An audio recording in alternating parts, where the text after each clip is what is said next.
আমার নাম সৌরভ খাওয়াস। আমি স্পন্সর টিচার্স ট্রেনিং কলেজের একজন স্টুডেন্ট। আজ আমি ভূগোল বিষয়ে ক্লাস 8-এর জলবায়ু অঞ্চল নিয়ে পড়াবো। তো জলবায়ু অঞ্চল জানার আগে আমাদের জানতে হবে যে জলবায়ুটা কী। জলবায়ু হচ্ছে কোনো একটি নির্দিষ্ট অঞ্চলের 20 থেকে 30 বছরের আবহাওয়ার গড় অবস্থা, অর্থাৎ সেখানে বৃষ্টিপাতের পরিমাণ কেমন, উষ্ণতার পরিমাণ কেমন, তার যে গড় অবস্থা সেটা হচ্ছে জলবায়ু। সাধারণত পৃথিবীর বিভিন্ন জায়গায় জলবায়ু বিভিন্ন ধরনের হয়। তো বিশেষ কিছু জায়গায় জলবায়ু এক ধরনের হয়। এগুলি এক একটি জলবায়ু অঞ্চল। পৃথিবীতে প্রধানত 4টি জলবায়ু অঞ্চল দেখা যায়, যেগুলি আমরা নিচে লিখেছি: নিরক্ষীয় জলবায়ু অঞ্চল, মৌসুমী জলবায়ু অঞ্চল, ভূমধ্যসাগরীয় জলবায়ু অঞ্চল আর তুন্দ্রা জলবায়ু অঞ্চল।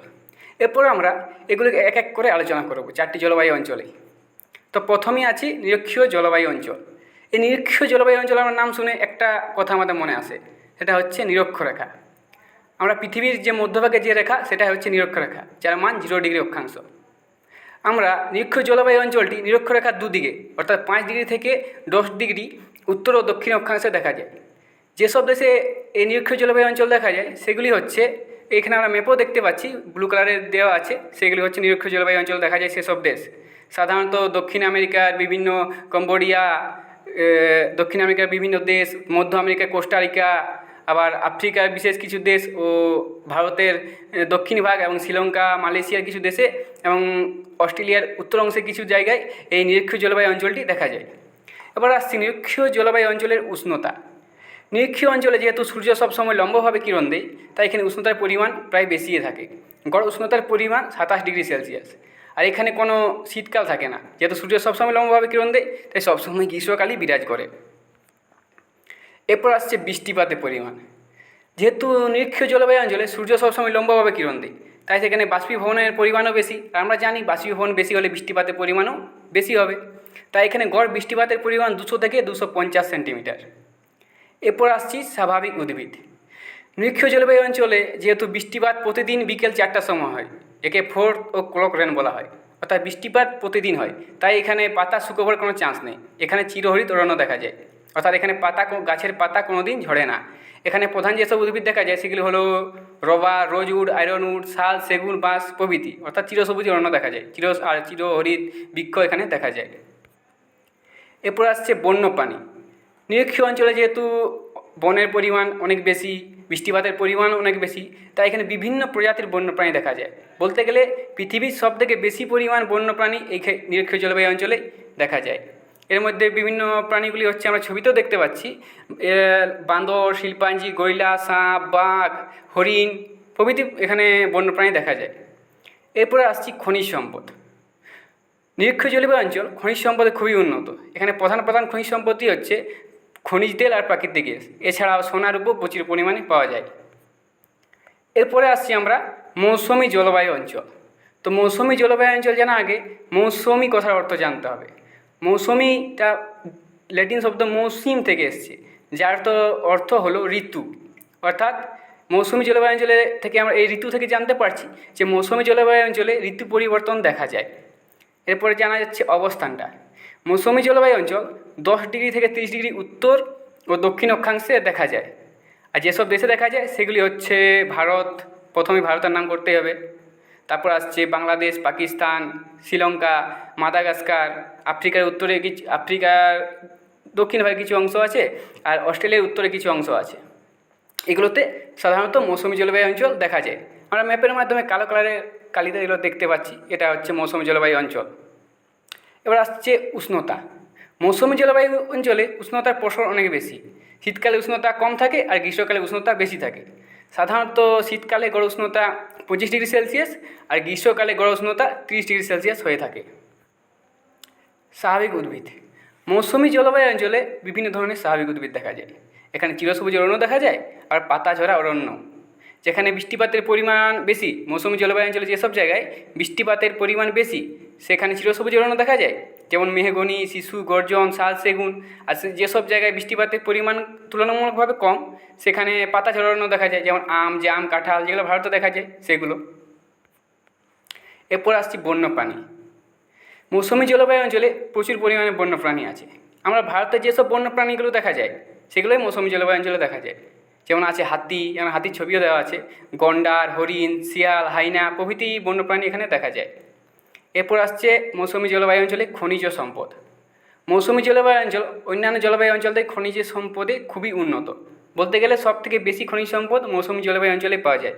এখানে প্রধান প্রধান খনিজ সম্পদগুলি হচ্ছে কয়লা, লোহা, তামা, ম্যাঙ্গানিজ, সোনা, রূপা, খনিজ তেলও প্রচুর পরিমাণে পাওয়া যায়। এরপরে আসছি আমরা ভূমধ্যসাগরীয় জলবায়ু অঞ্চল। এই যে আমরা ভূমধ্যসাগরীয় নামটা থেকে কিছু একটা বুঝতে পারছি, আগে এই নামটা আমরা শুনেছি, কারণ আমাদের ভূমধ্যসাগর নামে একটি সাগর আছে। সাধারণত এই ভূমধ্যসাগরের চারপাশে যেসব দেশ, সেই সব দেশে এই ভূমধ্যসাগরীয় জলবায়ু অঞ্চলটি দেখা যায়। আর অক্ষাংশগত গেলে বলতে হবে যে 30 ডিগ্রি থেকে 45 ডিগ্রি উত্তর ও দক্ষিণ অক্ষাংশে ভূমধ্যসাগরীয় জলবায়ু অঞ্চলটি দেখা যায়। আর এখানে যেসব দেশে দেখা যায় দেশগুলি হচ্ছে, এখানে আমরা কালিতে দেখতেও পাচ্ছি, ডিপ কালারে দেওয়া আছে। স্পেন হচ্ছে, পর্তুগাল, তারপর আফ্রিকার মরক্কো আছে, নাইজেরিয়া, আলজেরিয়া আছে, তারপরে আমেরিকার আছে ক্যালিফোর্নিয়া, আর এশিয়ার আর ইসরায়েলে দেখা যায় এসব ভূমধ্যসাগরীয় জলবায়ু অঞ্চল। এরপর আসছি আমি উষ্ণতা। ভূমধ্যসাগরীয় জলবায়ু অঞ্চলে গ্রীষ্মকালে উষ্ণতা থাকে 21 থেকে 27 ডিগ্রি সেলসিয়াস, আর শীতকালে 5 থেকে 27 ডিগ্রি সেলসিয়াস, অর্থাৎ এখানে নাতিশীতোষ্ণ জলবায়ু অঞ্চল বিরাজ করে। এরপর আসছি স্বাভাবিক উদ্ভিদ। ভূমধ্যসাগরীয় জলবায়ু অঞ্চল স্বাভাবিক উদ্ভিদের জন্য খুবই বিখ্যাত। এখানে সর্বলিঙ্গ অরণ্য দেখা যায়, যেমন পাইন, ফার, শার্ট ও করক। এছাড়া প্রচুর পরিমাণে ফুলের গাছ এখানে দেখা যায়। এখানে জলপাই গাছের জন্য ভূমধ্যসাগরীয় জলবায়ু অঞ্চল সবথেকে বিখ্যাত, তাই কি অনেক সময় জলপাইয়ের দেশও বলা হয়। এখানে বিভিন্ন প্রকার ফল পাওয়া যায় এবং বিভিন্ন প্রকার ফুলও এখানে পাওয়া যায়। এরপর আসছে বৃষ্টিপাত। বৃষ্টিপাতের ক্ষেত্রে দেখতে গেলে দেখা যায় যে ভূমধ্যসাগরীয় জলবায়ু অঞ্চল অন্যান্য জলবায়ু অঞ্চল থেকে একটু ইউনিক। আমরা কি দেখি, যে কোনো জলবায়ু অঞ্চলে বৃষ্টিপাত কখন হয়? গ্রীষ্মকালে। কিন্তু ভূমধ্যসাগরীয় জলবায়ু অঞ্চলের ক্ষেত্রে ওটা উল্টা, শীতকালে এখানে বৃষ্টিপাত হয়, আর গ্রীষ্মকালে বৃষ্টিপাত হয় না বা খুবই কম পরিমাণ হয়। এখানে শীতকালে বৃষ্টিপাতের পরিমাণ 25 থেকে 150 সেমি হয়ে থাকে, আর গ্রীষ্মকালে হয় না বা 25 সেমির মতো হয়ে থাকে। এরপর আসছে বন্যপ্রাণী। যেহেতু এখানে ভূমধ্যসাগরীয় জলবায়ু অঞ্চলে বিভিন্ন প্রকার অরণ্য দেখা যায়, ঘাসের অরণ্য দেখা যায়, তাই এখানে ঘাস খায় এই ধরনের বিভিন্ন প্রাণী দেখা যায়, যেমন গাধা, ভেড়া, ছাগল, খচ্চর প্রভৃতি প্রাণী বা বন্যপ্রাণী এখানে চাষ করা হয় বা পালন করা হয়। এরপরে আসছি আমরা তুন্দ্রা জলবায়ু অঞ্চল। এখানে তুন্দ্রা নাম থেকে আমরা বুঝতে পারছি, তুন্দ্রা শব্দের অর্থ হচ্ছে বরফের দেশ, অর্থাৎ এই জলবায়ু অঞ্চলে শুধু বরফ থাকবে। এখানে অবস্থান দেখলেই বোঝা যায়, এই হলুদ কালার যেগুলো দেওয়া আছে সেখানে তুন্দ্রা জলবায়ু অঞ্চল দেখা যায়। সাধারণত অক্ষাংশগত গেলে দেখা যায় যে পৃথিবীর উত্তর আর দক্ষিণ মেরু, অর্থাৎ যেখানে সূর্যকিরণ পৌঁছয় না, যেখানে সবসময় বরফ থাকে, সেখানে তুন্দ্রা জলবায়ু অঞ্চল দেখা যায়। আর দেশের নাম বলতে গেলে কানাডা, আমেরিকার কিছু অংশ, রাশিয়ার কিছু অংশ, নরওয়ে, আইসল্যান্ড, গ্রিনল্যান্ড, এগুলোতে তুন্দ্রা জলবায়ু অঞ্চলটি দেখা যায়। এরপর উষ্ণতা। যেহেতু তুন্দ্রা জলবায়ু অঞ্চলে বলে দিলাম সবসময় বরফ, তাই এখানে উষ্ণতা সবসময় মাইনাসই থাকে। গ্রীষ্মকালে মাঝে মধ্যে 4-5 ডিগ্রি সেলসিয়াসের মতো হয়ে থাকে, নাহলে বেশিরভাগ সময় এখানে উষ্ণতা মাইনাস, অর্থাৎ বরফ থাকে। এরপর আসছি বৃষ্টিপাত। যেহেতু এখানে সবসময় বরফ থাকে, তাই বৃষ্টিপাতের পরিমাণ একদমই কম। সাধারণত গড়ে 5 থেকে 10 সেমি বৃষ্টিপাত গ্রীষ্মকালে হয়ে থাকে। এরপরে আসছি আমরা স্বাভাবিক উদ্ভিদ।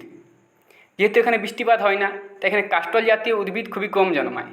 সাধারণত বরফে যেসব উদ্ভিদ জন্মায়, যেমন মস, লাইকেন প্রভৃতি গুল্ম জাতীয় উদ্ভিদ এই তুন্দ্রা জলবায়ু অঞ্চলে দেখা যায়। এরপরে আসছি বন্যপ্রাণী। বন্যপ্রাণী সাধারণত যেহেতু এখানে বৃষ্টিপাতে হয় না, আর ঠান্ডা খুব বেশি, মানে সবসময় মাইনাসে থাকে, তাই যেসব প্রাণী বন্যপ্রাণীরা ঠান্ডা সহ্য করতে পারে, যেমন পেঙ্গুইন, তারপর আছে তিমি, মেরু শিয়াল, মেরু ভালুক প্রভৃতি ঠান্ডা পরিবেশে বসবাসকারী পশুরা বা জীবজন্তুরা এখানে বসবাস করে। Thank you. এই টপিকটি আজ আমার শেষ হলো।